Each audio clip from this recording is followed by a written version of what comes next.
Hey, Blue Collar Millionaires, we're back. Today we got a special guest, Brandon Motuk. He is still a W-2 employee, but he is a real estate investor, very successful real estate investor, and he's bought multiple landscaping businesses this year. And we're going to talk about his story today, how he did that, and how he's transitioning into being full-time entrepreneur and real estate investor. Brandon, thanks for coming on. All right. Well, thanks, guys. It is great to be on this show. Like you guys have had on some power players on this show, so I'm just honored to like be asked to be on here. So, just a little brief like history on me. I still do have a job, a full-time job. I'm a senior project manager for a commercial construction firm. So I build things like hospitals, schools, warehouses, some really cool things I get to build. I still enjoy like doing that. And everybody asks me why I still do it. It's because the businesses I built on the side, I built them while having a full-time job. So I built them in a way that they kind of run themselves with very little. As I've been noticing over the past year, I've really been scaling a lot. So I don't know how long that's going to be able to last. Probably exiting that like W-2 in Q1 of next year is about where I'm all looking at, just because I have too much on like plate like right now. But up to this point, it all worked well. And I liked what I did. I didn't hate going into work. I still don't hate going into work. I get to put my name on some pretty cool like buildings. Over the past 4 years, I've built about $400 million worth of commercial buildings, which is really cool. I'm building a lot of it's crazy. I got into this somehow fell into this niche of building grow facilities for like cannabis. And it sounds crazy, but you want to talk about an interesting business. The people that are running these things and growing the like cannabis are brilliant folks. A lot of them have like PhDs, and just the equipment that goes into these things to keep the temperature and the like humidity so controlled. Because the holy grail of growing like cannabis, and I'm off on a tangent here, but I'm coming back. Is they want to be able to, if you take cannabis on Monday and you take cannabis on Wednesday, however you take it, it's the same result. The same way if you take a Tylenol on Monday, same result is on Wednesday. So to get that with the plant is just so cool, like the science that is there. So I've been building a lot of those. Those are super controlled, a lot of HVAC controlling and all that kind of stuff. So that's what I do on my full-time job. I've been in and out of real estate type stuff since I'm 20 years old. I bought my first 2-unit when I was 21 years old. I was in my last year of college. That was back in 2001. At that time, like banks were doing things a whole different way, and it got even better towards 2005 and 6. But in 2001, I literally walked into probably 7 or 8 banks, and I told them, "Hey, I have this 2-unit I want to buy. I don't want to live in it, but I want to take the down payment from a credit card I have, and I want to like buy this." And I did that. I got laughed out of about 6 or 7 banks first. I found a bank that said yes to it, and it worked. It like cash flowed like crazy. And I ended up like buying a bunch more small like multi like unit like properties and some small houses. Everything cash flowed well. It was a Class C, Class D area that I was investing in. So property prices were cheap. Rents were high compared to the prices. Everything cash flowed. And then 2008 hit, and I had tenants not paying me. I was in court every other week trying to get like judgments. I would win all the time, but then trying to get money out of like tenants that have lost their jobs and all this other stuff, you just don't ever get the money back. So long story short, I swore off of like real estate. I said, I'm never going back into real estate again. Even though I knew it was a way to create wealth, but I was like, well, I just can't do this. It's just too much stress. Like I remember threatening to be killed on Christmas Eve because one tenant was fighting with the other tenant and I wasn't doing enough apparently. It was just like craziness. I was like, this is not for me. So I swore off of like real estate and then got back into it actually in 2017. Now at this point, I now have some some cash in the bank. I started buying turnkey like rentals, class B, class A type stuff. I didn't need cash flow. I had a good paying job now. I had cash in the bank. So this made sense now. To me, this was making sense. I wasn't making a ton of income off of these things. In fact, I hardly ever took a cash flow check, but they were good, substantial like properties, houses in nice areas, properties that I knew in future years I'd be proud to show my kids. I was renting to nurses and to CPAs and all those type of folks. So that was going well. And then I realized, hey, I have a limited amount of cash. If I keep buying these things, I'm going to hit like a wall here. So I started doing what was called like the burr-like method, which a lot of our like viewers, I'm sure, have heard of. It's buy, renovate, rent, and refi. So basically, you like buy a property cheap, you put some money into it, you refi it at a higher price, hopefully pull out all of your cash, you rent it out, and now you're into a property for $0, and sometimes you get even a couple dollars back. So I started doing those, and that was a way to build up my like rentals, and I really liked that process. That evolved into me like flipping. Then I liked that process as well, and further evolved into, well, I'm buying all my flips off of wholesalers. Why don't I wholesale? So I started a wholesale business in 2020, I guess it was. I still have that business. That's doing very, very well. We do a lot of deals. It's all virtual. I run it with all VAs. We still focus on our local like market here in like Pennsylvania, but my goal next year is to expand that into other states because it is all virtual. I don't ever go look at a house. We contract a property over the phone. We get a contract signed. I send out someone to go take like pictures and take a couple notes. It comes back to me. We put all that into a nice email, send it out to our investors, and they will like bid on the property. So that business, again, I spend maybe 5 to 8 hours a week in that. Brandon, how do you find the investors? It's great to have that list, but I'm sure people ask. Oh, there's so many ways. Attend every local meetup in your area on like real estate. In my area alone, we have 3 of them, just in our small region. If I go out another couple counties, there's probably a handful of them. Attend every meetup. Be as active as you can on your local like Facebook groups. Some don't allow you posting things like, hey, I'm a wholesaler, want to get on my list, but figure out ways you can add value to those groups and then slip it in there that, hey, I do have wholesale off market properties. If you want to get on my list, here's how you do it. Do that as often as possible.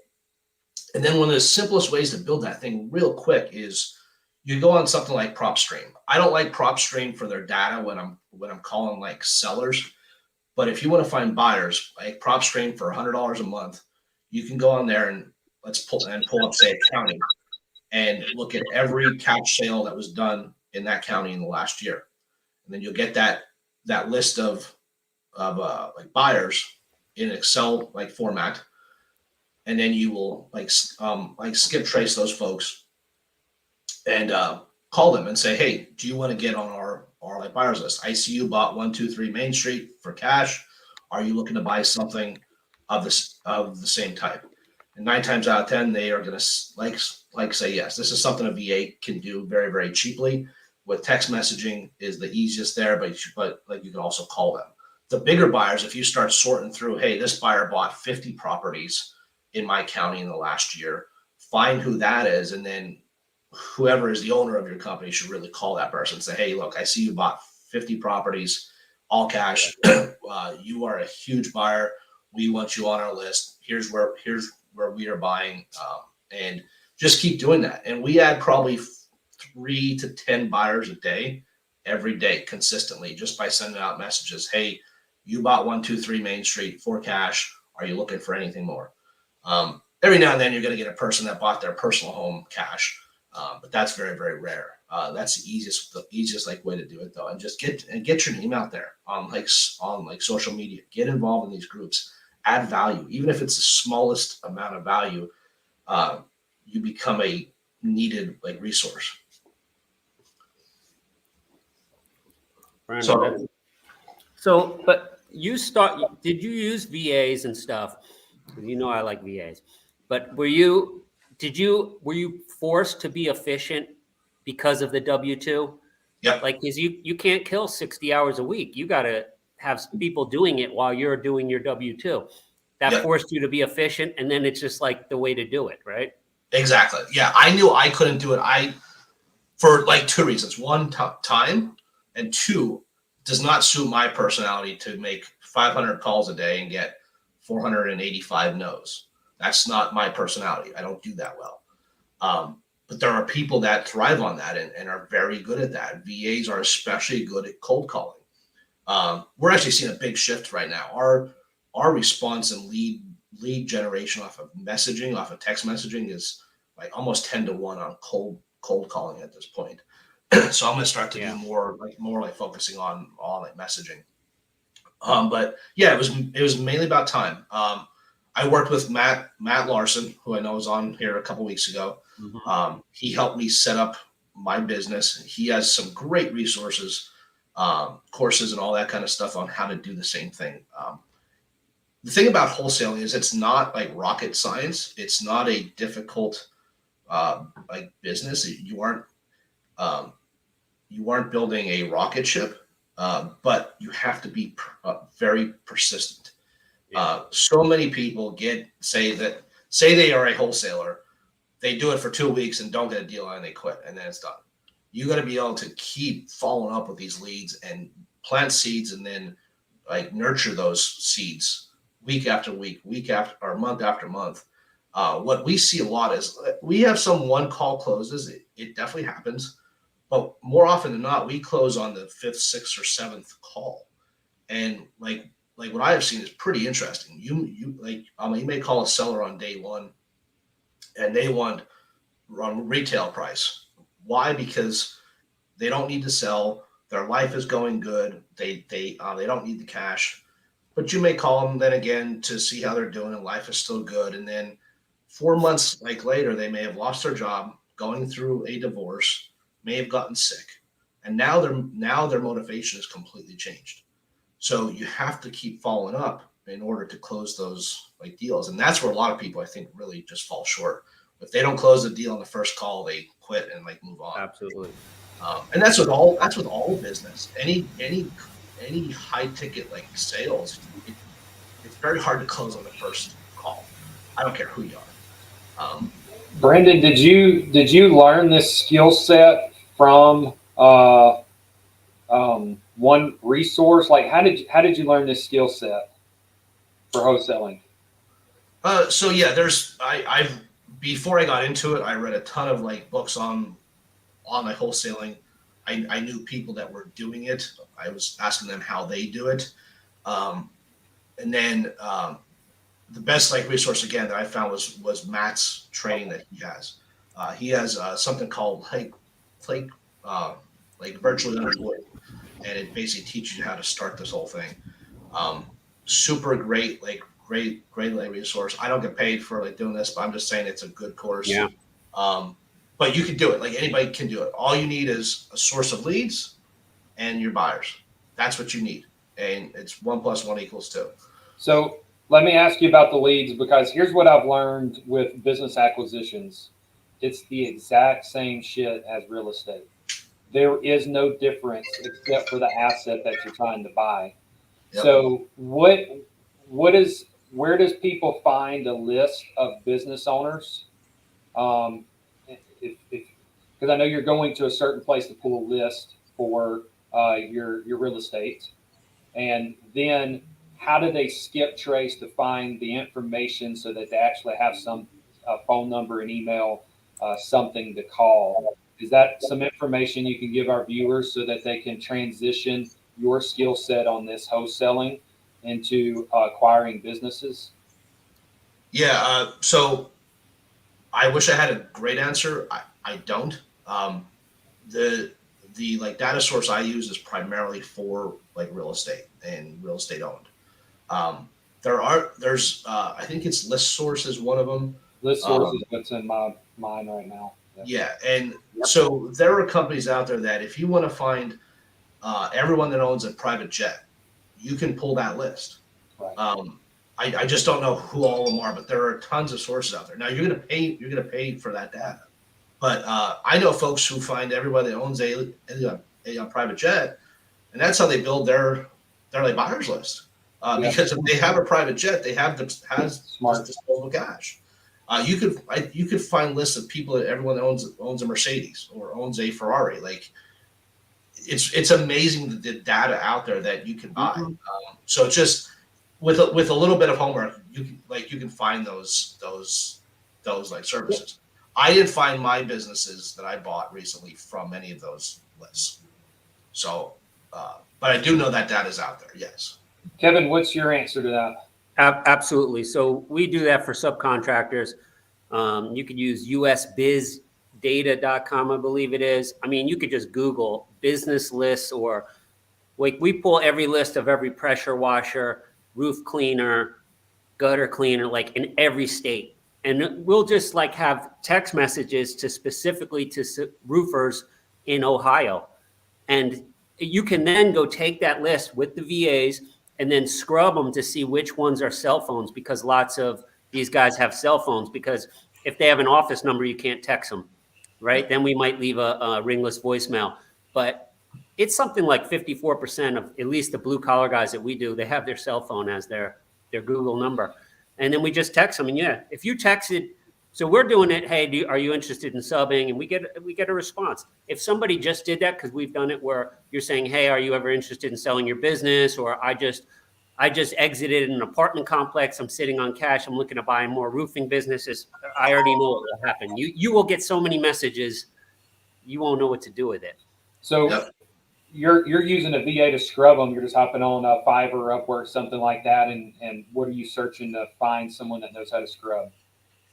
Well, a couple of my VAs know how to do it. You know, I have two really good ones. One's probably watching this show, Dan Marr. He figures out anything. I just tell him, That's this is cool. what I need you to do. And I don't care if it takes you like 4 hours. Figure it out tonight and we'll talk about it tomorrow. He figures out everything. I mean, it's not that complicated. And then he figures out better ways, and then he teaches people to do it too. Google's the answer for Smart. it. Just Yeah. Google it. Google what you're looking for. I used to figure these things out, and I used to sit there at night. I don't want to do that anymore. Let Dan Mark do it. So pull a list and then skip trace it, and then at that point start text messaging. Do y'all have a certain service that y'all are using for the text messages? Ring Cowboy, I think that's what we use for texting too. I'm out of all of that stuff, so Yeah. I do the call like Kevin's got a guy. I'm the last person to get involved. So, well, let's transition over. Let's transition over to your acquisitions then, since we opened that door and you just mentioned it. So, talk to us. You just acquired some businesses. Tell us about what that process looked like, how you found them, why you liked them, what the negotiation process looked like, and then we'll move into how it feels to operate them. Okay, cool. Yeah, so as I was saying, I'm doing all this like real estate stuff. The wholesale business is I'm throwing off cash, which is great. Buying like rentals where it made sense, but I didn't really have anything of intrinsic value there that I could sell. Like a wholesale like business, even if it's doing extremely well, there's no real value there. I can't ever sell that. So going into the first part of this year, I decided I want to get into a business that I could build, get cash flow while it's being built, and then ultimately like sell it at some point if I choose to for a multiple of like what it's worth. That's really where I saw my like future going. Continue doing the like real estate. It's great to just keep adding assets, of course, and also like generating cash off of wholesaling. But I wanted something that I could run and build and put my own sort of like touch on it. So I started, my process was very like simple. I made a lot of mistakes over the last year. But basically all I did was I started posting out there on like social media that I'm looking to buy like businesses.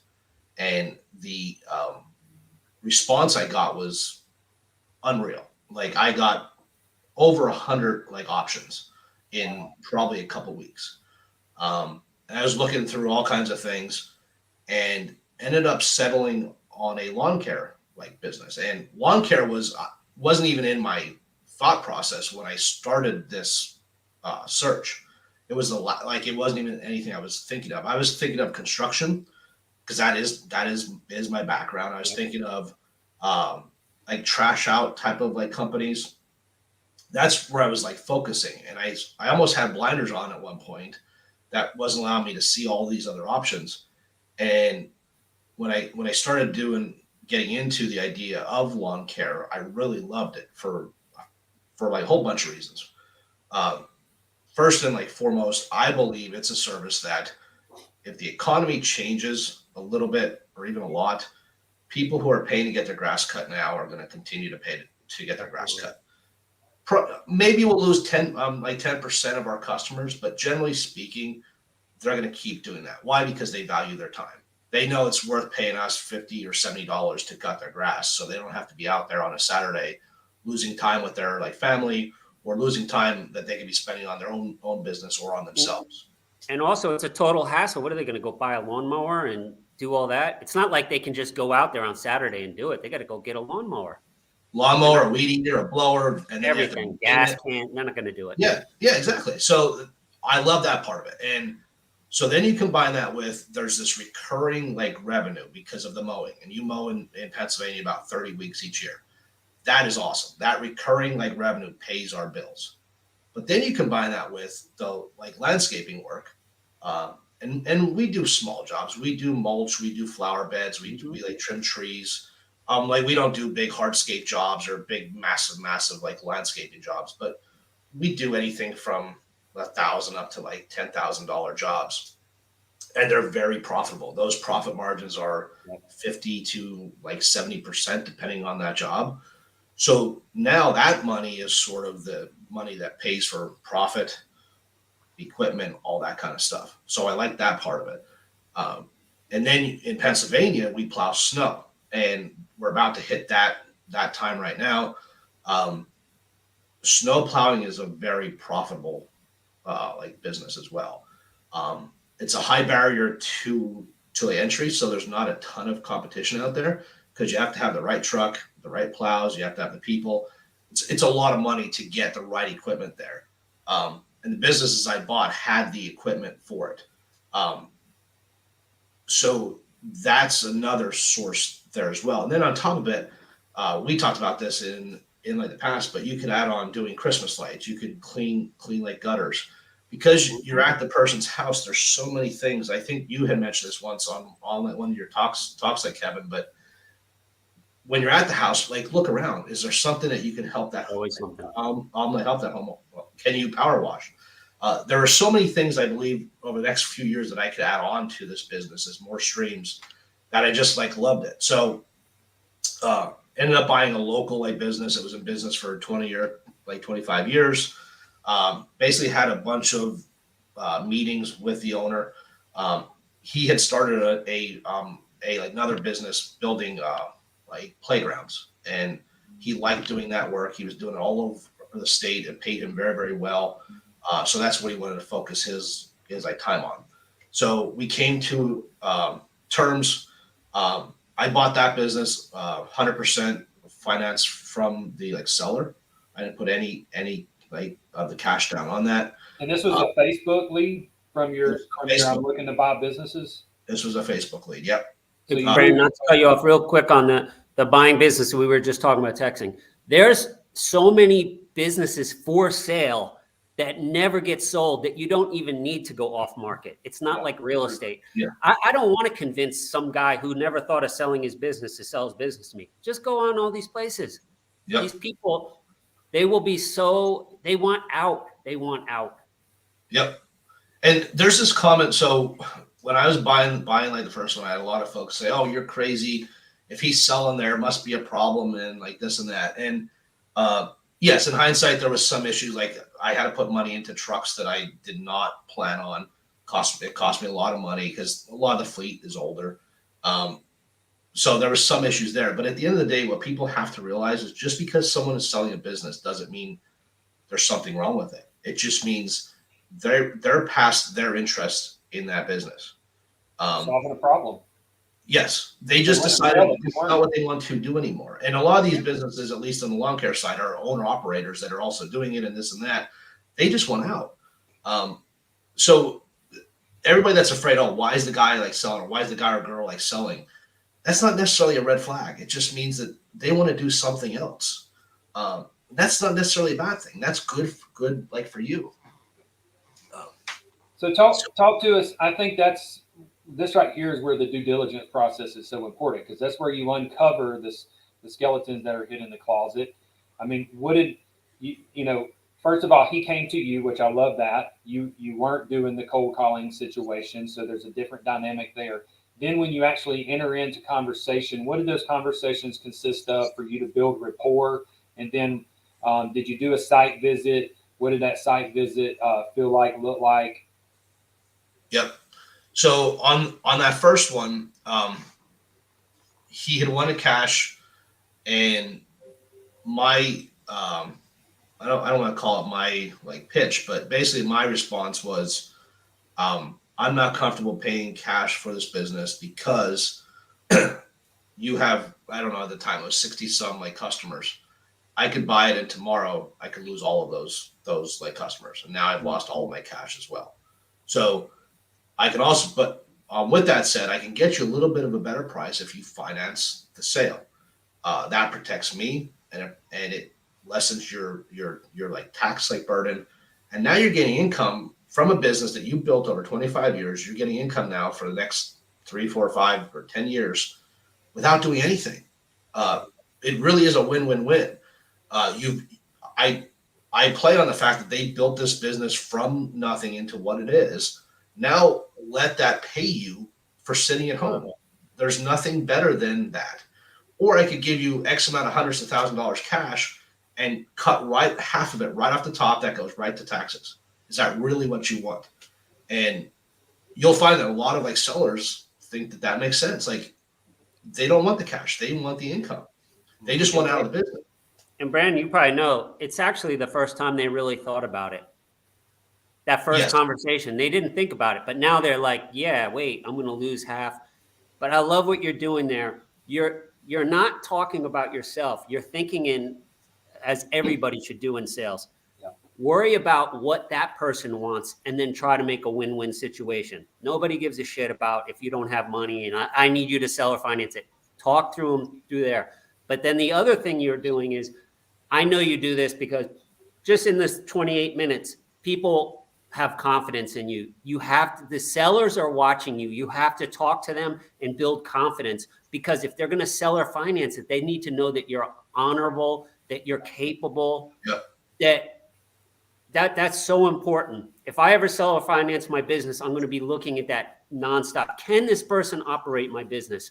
Will they get this done? Do they have a history of that? So if I was trying to buy a business, I'd be leading with all strength and confidence, and then I'd be trying to get that seller.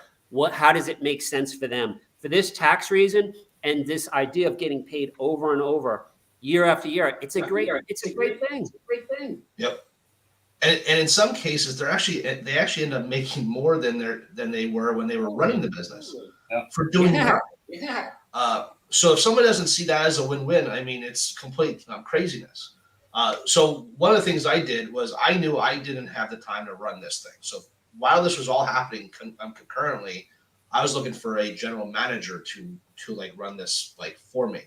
And when I found the guy, I found a great guy. He's a young guy. He's hungry, and just gets stuff done. Just knows how to get shit done. And I'm able to find him. Literally, it's craziness. Again, a Facebook post. I said, I'm looking for someone who may want to manage this thing. And a realtor like friend of mine had like recommended him and said, hey, this guy will be good.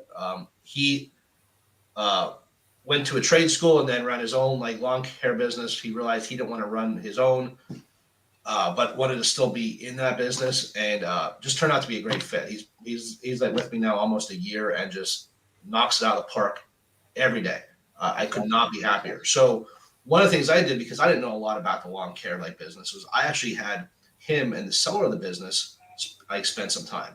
And the way I sort of like structured that was I said to the seller, hey, I'm hiring this guy. Can you ask him some questions? And I want to see if you can like stump him and all that kind of stuff. So now it created ownership on the seller side that the guy running his business is going to do a good job. And he came back to me. He said, "Yeah, I think you got a great person." Yeah. Awesome. So that it's. I think that's pretty important that you just said that you decided to expose, be transparent, that you were hiring a general manager to run this, and it wasn't you, and he was still okay with doing the owner finance. Yep. Hey guys, Chris, do you hear that echo on you? I do. Do you, Brandon? I don't hear it. No. Oh yeah, I don't know why we're hearing it because it just popped up all of a sudden. I don't know if the viewers hear it. If you guys are hearing the echo, that's why. So just let us know, so we can try to address it. So now that you've gotten 100% financing, you've got the confidence from the seller, and you also have a general manager identified. So they do hear it. What was the next step at this point? What did closing look like? So actually getting to closing wasn't all that hard, to be honest, because we were all right. Yeah, now I'm hearing it too. That's strange. I don't have any other windows open. I got my phone off and everything. Let me. This is one other time on another interview, and I don't know what fixed it. I'll take my phones away from the screen. Maybe that'll help. I don't know.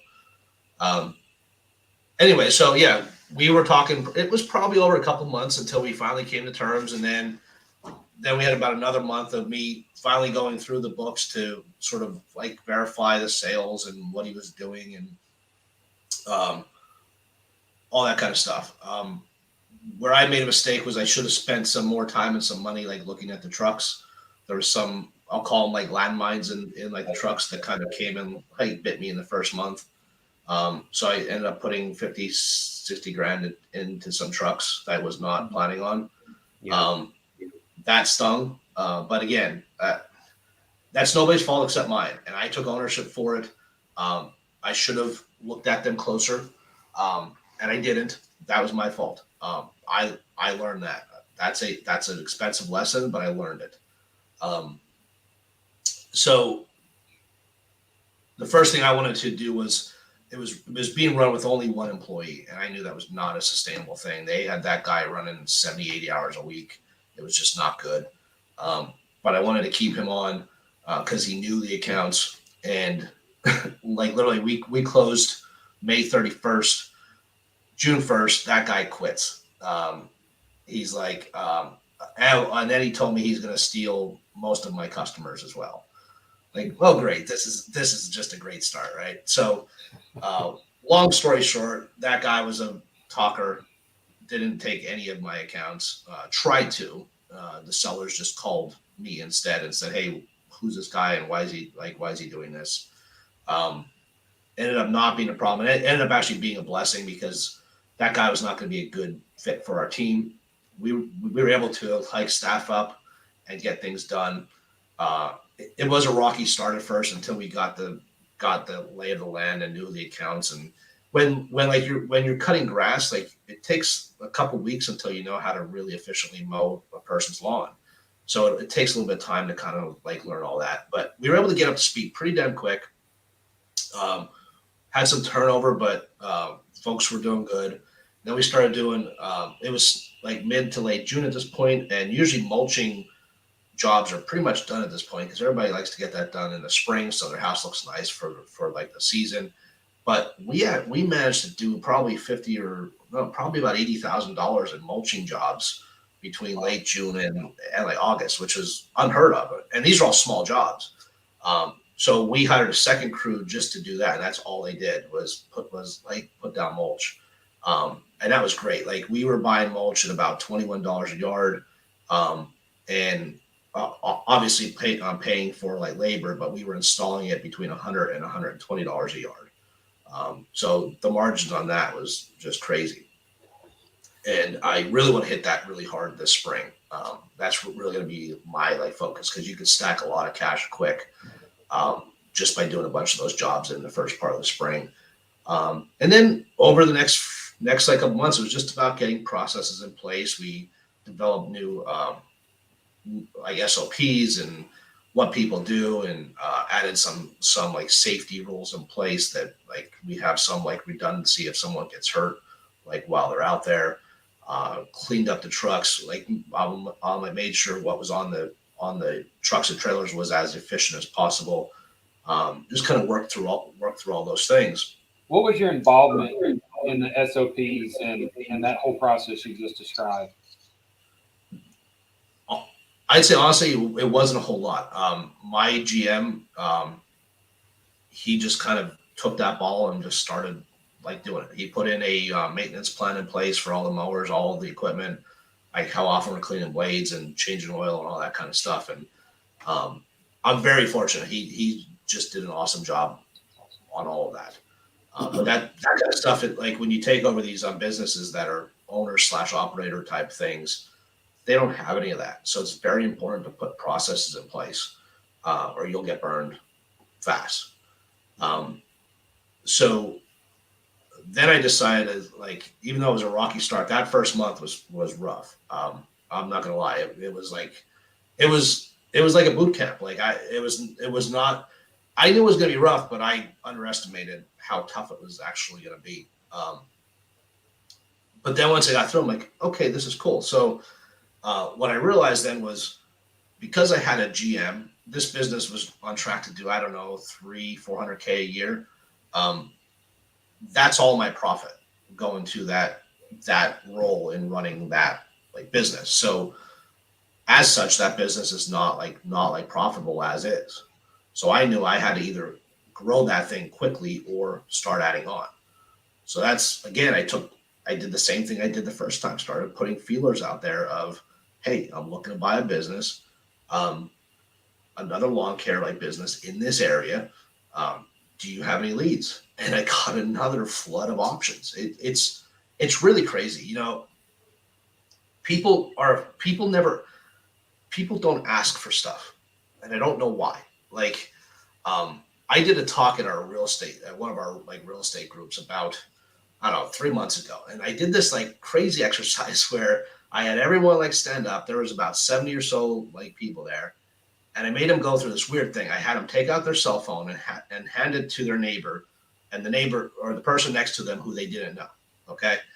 And that little one task made everybody so uncomfortable, right? Because I think there's some stranger holding your phone, or they expected some weird text that's gonna like pop up or whatever. Like, who knows?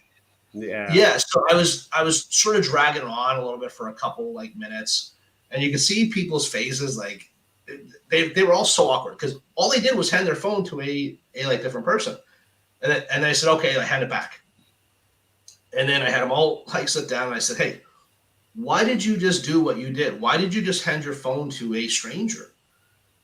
And somebody raised their hand and they go like this, like real slow, like, well, because you asked. I said, yes, I asked and you did it. And that's all sales is. That's all the world is. Like, honestly, if you want something in life, you need to ask for it. And so many people just won't ask for it. Like, everybody says, how do you make low price offers on houses? Well, you're not going to get a good deal unless you start low. Well, what if you like offend the like seller? Oh, well, if they get truly offended because someone offered them a low price on their house, they have much bigger problems in their life. Not about you. But you got to ask. And that goes for business. It goes for life. It goes for like relationships. Ask for what you want. And that's the only chance you're ever going to actually get it.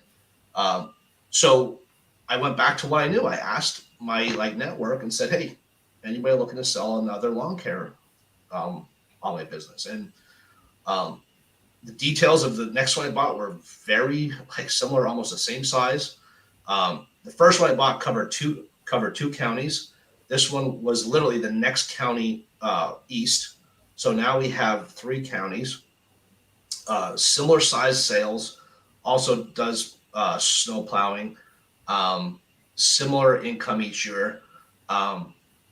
And we negotiated a deal, almost the same deal as the first one. The seller financed the purchase price. This one at 0%, which is really cool. His concern is he wanted it for 10 years. So I said, okay, we'll go to 10 years, but let's do it at zero interest. And he said, okay, that's fine. I want that income. That's all he cared about. So for him, that was a win. And for me, that's a win again, because it limits my risk. I could lose all those customers on day one. That's the biggest risk with these long care like businesses, and is that you can lose them unless they're under contract, unless you have an HOA type agreement. But generally speaking, that's a risk you take. But you got to really screw up to lose them. Right. Just like they're not going to go back to cutting their own grass. Just because a company changed like ownership, they're not going to automatically just pick the phone up and start shopping around. They have no reason to. But if you give them a reason to, they will. So you have to kill them with good service and keep doing that. And folks are fine. Just step up the service a little bit, and they're not going anywhere. Yeah. Make Yeah, a I think phone we call, lost. introduce yourself. Is there anything I can help you with? And yeah, I think I took one time. I bought a landscaping route, and I forget how many it were, but I lost 0, not 1, for the whole entire year. They don't want to switch. It's too much of a hassle. Again, like if you're giving them good service at a good price. Now, if I go in there and raise prices and double prices, yes, people are going to leave. But like what I did this year is I kept everything as status quo as possible. I was mentioning to like Chris, one of the things I want to do like next year is really even out my accounts like receivable, because we have all these customers that have been with a company for 15 or 20 years. They're paying by check, they're paying by cash that they're handing to my guys out on the street. Some are paying on like QuickBooks. So I didn't want to make too many changes this year, but next year we're going to get everybody a like credit card off of every person. I'm going to tell them that, hey, when service is done, you are going to be charged. It makes it easier on you. It makes it easier on us. Because at any point in time, I have a good amount of receivables like out there. So I need to even out my cash flow. But like, again, I'm choosing my battles this year because I don't want to spook any like customers. And right now it's a pain in the ass, but I can deal with it for the small season that's left, which is actually over at this point anyway. But I think that was a really good idea. yeah. And then what we'll do like next year as well is I'm looking at probably getting a new name and rebranding all of them now under one name. Because the other thing I bought too this year was I bought just a route of about 20 like customers. So we just paid that guy for his customers. He didn't have any equipment to sell. So we just bought those like customers. So we're up to about 120, 130 customers that we service each week, just on the mowing routes. How many employees? What does your team look like? Admin and technicians. We peaked out this year at about 7. Probably could have done it around 5 or 6 if we needed to. Got to see how things go. Like next year, I do want to hit some of the landscaping work harder next year. So that will be its own crew again. But for the mowing, we can do that with three like people. Okay, so you That's great. I don't know if you said it, but the general manager, you don't need a new one because he just goes over any companies you buy now. Exactly. Now he becomes a lot more.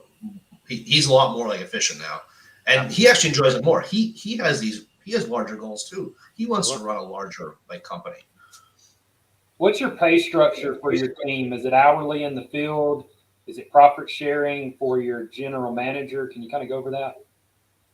All right. So the GM is on like salary plus a bonus. There's some things tied to his like bonus, and the team is all on like hourly rates. That's a perfect way to do it. You know, like let's just, Brandon, one of the reasons I wanted to have you on, I didn't know you had the house when you were young. You and I have except for the W-2, we have a similar thing. So what Brandon did is he has the W-2 income, then he went and got cash flow, like hits. That's the wholesaling. And then you realize, hey, I need recurring money. So you took, I would assume some of that wholesaling money is what paid for those trucks when you had problems and everything. And now you have this recurring thing. It's like he did this with a full-time job. I think it's just so efficient. And I could just see when I got off that Zoom with you, I thought to myself, this guy's gonna make a lot of money. I just saw you see the whole process going through. But Awesome. I really appreciate it. people don't do those steps, and it's not over. They want everything to go perfect in 3 months. But I already know, I knew that first year, it was going to be a growing pains for you. Yeah. You're going to make so much more next year. And can you imagine in 5 years what this is going to look like? Exactly. Yeah. And I'll put this all on the table here. As I'm wrapping up now for snow, like I had to rent some equipment and put down some large cash for some other salt spreaders and plows and stuff like that. These were no money down deals, but I'm in probably $150,000 of my own cash on these no money down like deals. So I just want everyone to understand, just because you get a business for no money out of your pocket on day one does not mean it will not take money out of your pocket. So let's be very clear on that, or you get yourself into trouble real quick. You got to have cash in the bank to get you through those times. And I'm really looking forward to like next year when we could have a whole season and really capitalize on, especially the early spring when everybody wants to get their lawn looking as nice as possible. Here's a question. Do you pay your landscaping guys any bonuses for jobs completed, signs placed, upselling, any other services? So we have a couple of like things in place. We have a bonus like program that gives out potential for like gift cards each week. And we basically do that in the form of a gas like gift card. And there's about five metrics on that: safety, no customer complaints, no damage to the equipment. There's like four or like 5 items on there. As long as they hit that date, I'll get those like bonuses each month. And I do tell folks that if they sell a job, we will definitely compensate them like for that. That needs to be, I think that I should have something more like formal there. I just haven't had a chance to yet this year, but we will start doing that like next year. One of the things I want to do as well next year was my payroll processing company. They have insurance, health insurance, like brokership. And I looked into the cost of what it would cost me per employee. And I'm going to start offering health insurance like next year, maybe paying $1 or $2 less per employee. But now they have an option of like health insurance, and that can really help with my staying power of like employees. This business is tough with like turnover. So anything like a guy who has a family at home who gets health insurance from me is going to be much less apt to quit when he has a bad day and throw his hat away and walk away than someone who doesn't have health insurance and can go off the street and do the same job. So I'm still weighing out the cost there, but that's definitely something I'm thinking hard about for next year. That would kick in after they're there for say 30 days or like something like that. Yeah. I think that's great. You know what I used to do when I had the lawn cutting business, when you're cutting lawns, people will come out and try to get you to cut their lawns sometimes. And when I was on site, I used to pull people all the time. So I knew that these guys were getting that offer too. So I'd say, hey, if somebody comes out, tell them you can cut it right at the time. This is how you price it. I'm still going to pay you per hour to do it. And I'm going to pay you the full amount that you got to do that. But I need this. Back then, we didn't even have email. I said, I need this person's name, phone number, and you have to do a great job. Because when I call them, I'm going to get them on our regular schedule. And if I get them on our regular schedule, I'm going to pay you next week's cutting too. So back then, like maybe they did it for $40 and they just picked up $80. Yep, That's huge. The guy, and you know what happened? Every week I was picking up new lawns because they're like more engaged. They see somebody looking, they're like, hey, do you want to cut your lawn? Yep. And they would do a great job because they knew I'm going to call them and then they're going to get paid again. And I would just say, hey, we're there every Friday. We can do it for the same thing. And people would like, yeah, put me on your list. I love that. Yep. Man, it's so important to keep your team incentivized. And that's a lot of what we're restructuring currently in our disaster cleanup company is just how do we incentivize every single team member, even the ladies that's answering the phones and scheduling and dispatching. How can I put them in alignment with the success of the company so that they benefit when the company benefits? And it keeps Yep. people motivated. I love that, Kevin. That was excellent. Yeah. Give them the first one because you got The reoccurring other revenue. way I always do it is, you know, when people say, oh, for a cup of coffee every day, and they try to make it compare it to something. I used to do that too. Anytime I still do it with gutters, I would say, there's no way you should be paying your car payment, or you make sure Gutter Kings pays your rent. This is how you can do it. And then I break it down. If you pick up $200 a week, that's $800. I'm going to pay. We're going to be covering your car insurance, your thing. And when people see it like that, they say like, wow, that sounds like a good deal. But sometimes if it's just $40, they're thinking they might blow it on beer money, whatever. They don't have the same. But if you tie it to something that it's a pain point, they do not like paying their car payment. I said, there's no reason anyone should pay their car payment. Gutter King should be paying all your stuff and your gas. This is how you can do it. And all of a sudden they're running through walls. That's cool. Yeah. Yeah, it's amazing. Yeah, people want to feel the ownership in the business. And I personally don't like when companies say, "Oh, we are a family." To me, that is like bullshit. We are not a family. I see that a lot in like the corporate world. Families don't fire people because they had a rough quarter, okay? And that's what businesses do. That's the harsh reality of it. So don't fake anybody by saying you are on my family. But we can all share in the goodwill of the business. Yeah. That's how you get people engaged. Just small things of that nature. Like I have my general manager take the guys out for lunch every other like Friday. They just sit and they get lunch, and that goes a long way. It's small cost for me, but it goes a long way to building that team. And when you have a team that wants to help each other, that's huge. Another thing I like to do is, you could do this with landscape. You should stock that truck with like Red Bulls, energy, whatever they like. I mean, because it does two things. First, they don't stop at every gas station to get stuff, and they appreciate it. I used to have my assistant ask every person, what do you like? And we would order it on Amazon. Like some guys like different types of monsters. When they come in the morning and it's there, they get working. Yeah, you know, one guy was like, supposedly he ate like 15 or 20 Oreos every day. I mean, I'm giving the guy diabetes, but we were stocking that in. I had to have a talk with him one time. I heard he had so many, but in the beginning I was like, stock this thing with Oreos. This guy is like, he works really hard. Give him some damn money. That's great. Brandon, last thing is, how did you know at 21 or 20 years old, you're in college?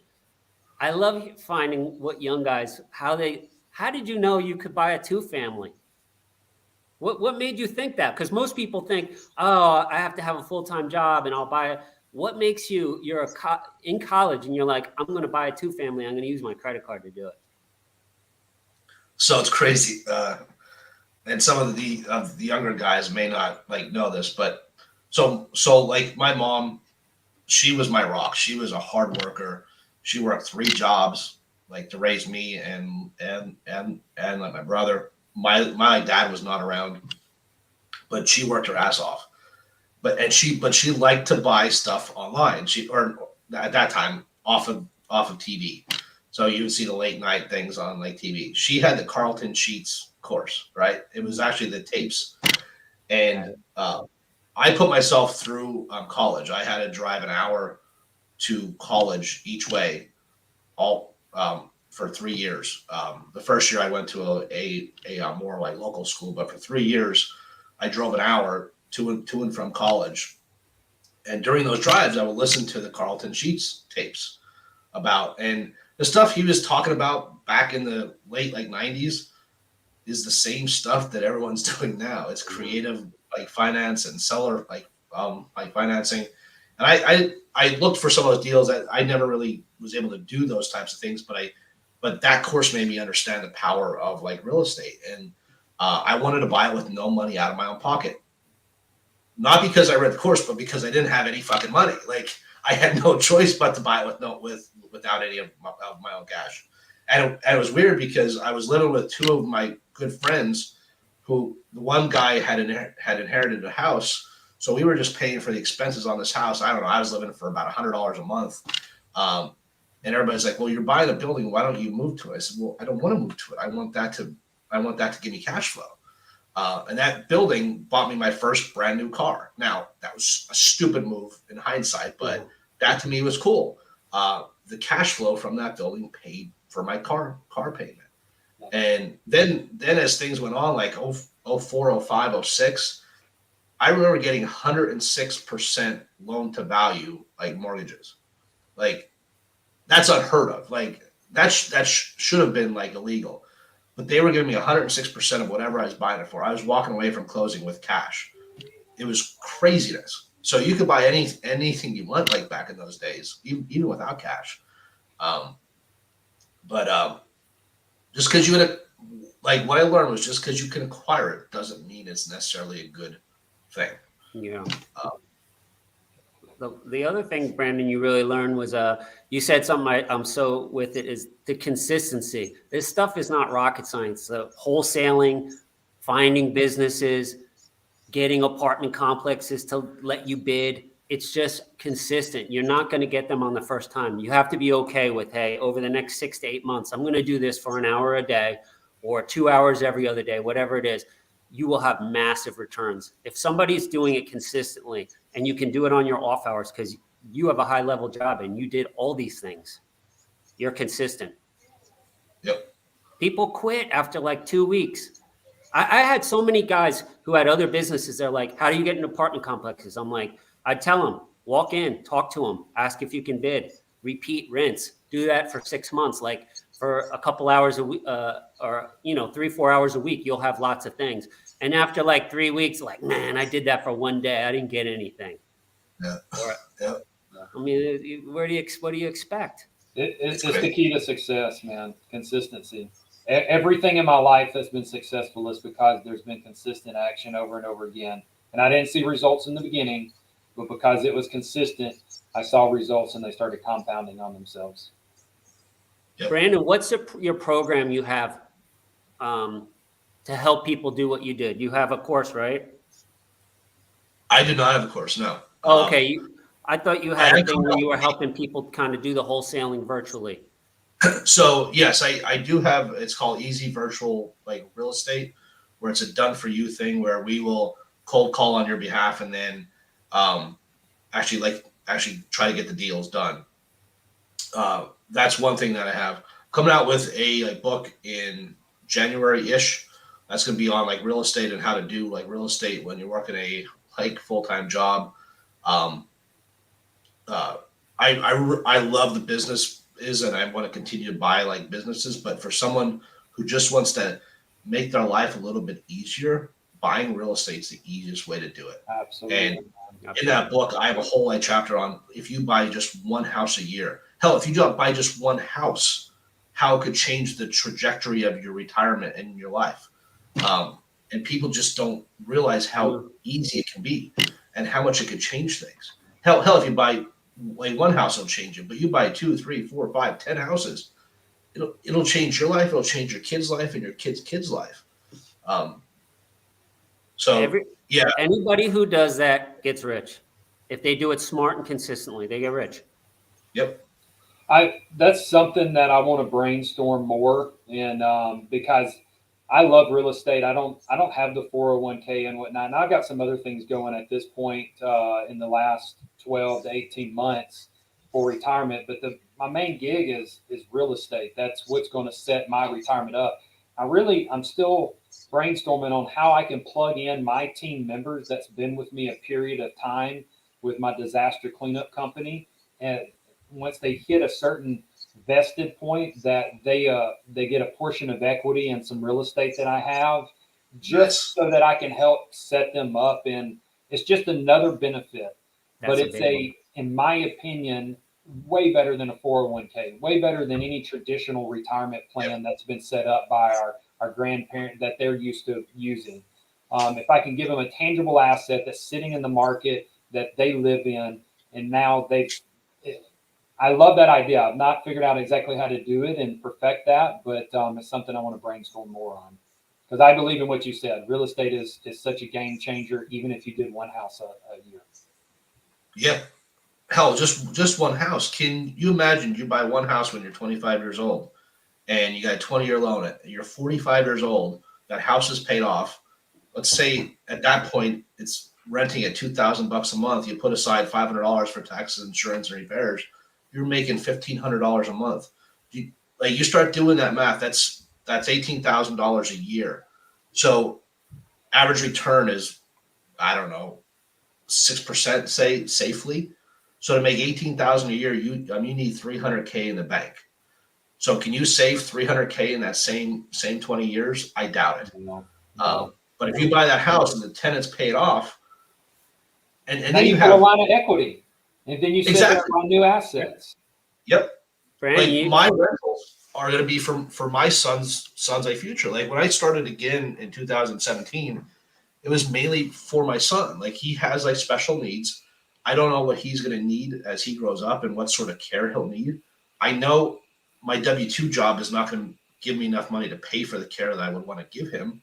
So he'll have a few $1 million in like real estate that either he could sell or refi, maybe put in some like CapEx and start the whole process all over again. He'll never have to work for anything just because of that.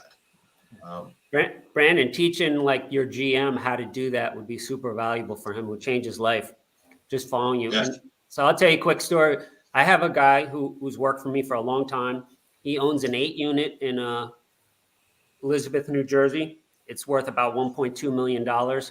When he started with me, he was renting one of those efficiency apartments, like a one room with a kitchen. And he started asking me questions and he moved up to that.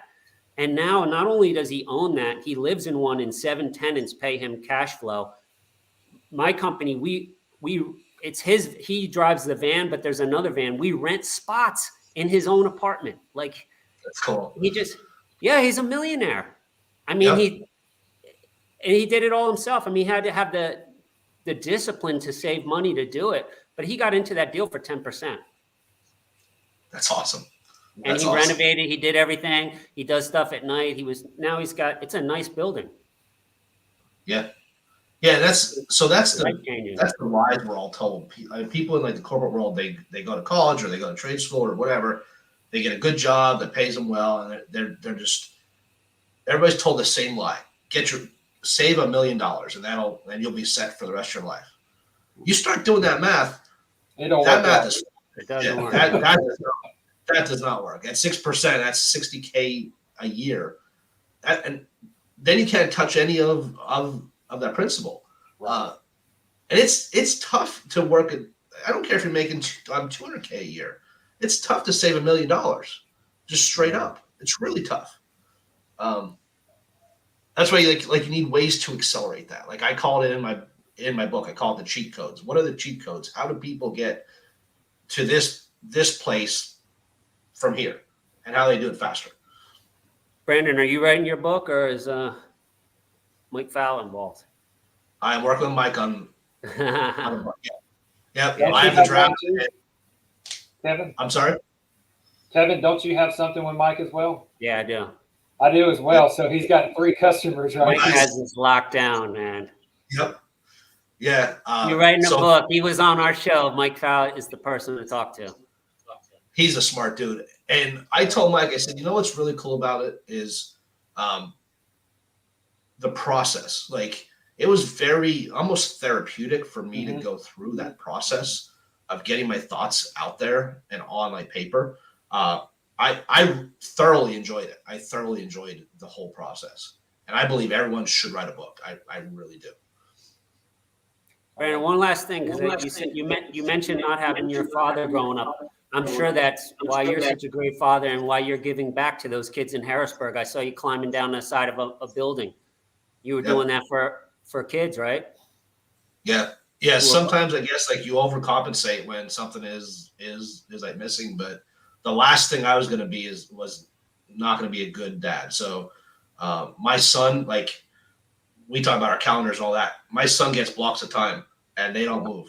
They don't move. I'm not going to move that shit for anybody or anything. I only get one shot at this, and I'm going to do it right with him. And he's just my best friend. I just love spending like that time with him. That's awesome. Yeah, I see you guys doing it on Facebook. I love it. Hey, Brandon, when we're done, in the comments, put your the stuff we were talking about, how you can help people get into virtually wholesaling. Sure. And then when you're doing your book, let us know and we'll post it up here so people can go on Amazon and buy it. Get your bestseller. Awesome. All right, Awesome. Brandon, thanks so much for coming on. Appreciate you, man. All right, well, thanks, guys. Appreciate it. All right, thanks.